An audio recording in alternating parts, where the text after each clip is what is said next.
মানুষ কথা না বললে পুলিশ আসামিদের গ্রেপ্তার করতে পারে না। আমি 7 দিন বলবো। সামনে কুরবানির হাট, আপনাদের ক্যামেরার লেন্সটা এই দিক থেকে ঘুরে কুরবানির হাটের দিকে দিয়ে দিবেন, ঈদ যাত্রার দিকে দিয়ে দিবেন। এই হতাশা একটা বাবার কখন কাজ করে? আইনের প্রতি একটা মানুষের আস্থা কোন পর্যায়ে গেলে তারপরে একটা মানুষ, একটা বাবা এই কথা বলতে পারে? শুরু করি হচ্ছে রামিসার বাবার একটা বক্তব্য থেকে, যেটা খুব বেশি ভাইরাল হয়েছে রিসেন্ট টাইমে। বক্তব্যটা ছিল সে তার মেয়ের বিচার চাচ্ছে না। কেন চাচ্ছে না? তার আইন ব্যবস্থার উপরে আসলে আস্থা নাই। মূল কথা আমরা তার বক্তব্যে বুঝতে পারছি, আইন ব্যবস্থার উপরে তার আস্থা নেই। সে স্ট্যাম্প পেপারে সই করে দিতে চাচ্ছে যে আসলে স্ট্যাম্প পেপারে সই করে দিচ্ছি, আপনারা আমার মেয়ের বিচার করতে পারবেন না। এই হতাশা একটা বাবার কখন কাজ করে?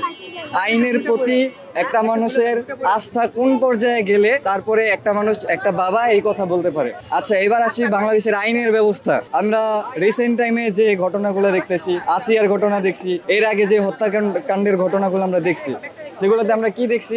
মানুষ কথা না বললে পুলিশ আসামিদের গ্রেপ্তার করতে পারে না। মানুষ যখন একটু হালকা চাপ দিয়ে ধরে আসামি গ্রেপ্তার হয়, কিন্তু আদালত পর্যন্ত যায় না। আচ্ছা, মানুষ যখন একটু বেশি চাপ দিয়ে ধরে তখন আদালত পর্যন্ত যায়, রায় হয়, কিন্তু রায় আর কার্যকর হয় না। এখন রামিসার বাবা বলছে আপনারা 15 দিনের মধ্যে আপনারা আমার মেয়েকে ভুলে যাবেন। এটা কিন্তু সত্য, বাস্তবতা এটা। সে কেন বলছে এই কথা, এটা আমাদের ভাবতে হবে। বিষয়টা একটু ক্লিয়ার করে বলি। রামিসার বাবা 15 দিন বলছে, আমি 15 দিন বলবো না, আমি 7 দিন বলবো। সামনে কুরবানির হাট, আপনাদের ক্যামেরার লেন্সটা এই দিক থেকে ঘুরে কুরবানির হাটের দিকে দিয়ে দিবেন। সামনে ঈদ, আপনারা ক্যামেরার লেন্স ঘুরে নিয়ে ঈদ যাত্রার দিকে দিয়ে দিবেন। আপনার এই রামিসার কথা মনে রাখবেন না। এই আপনারা যখন ভুলে যাবেন, রাষ্ট্রের যে আইনের যারা লোক আছে, রাষ্ট্রীয় কাঠামোর নীতি নির্ধারক যারা আছে, তারাও ভুলে যাবে। যেমনটা আসিয়ার ক্ষেত্রে হয়েছে, যেমনটা পূর্বে আরো যারা ছিল, যাদের হয়েছে, এখন আমরা ভুলে যাই। আমরা পাবলিক, আমরা দৈনন্দিন ব্যস্ততার কারণে ভুলে যাই, ঠিক আছে।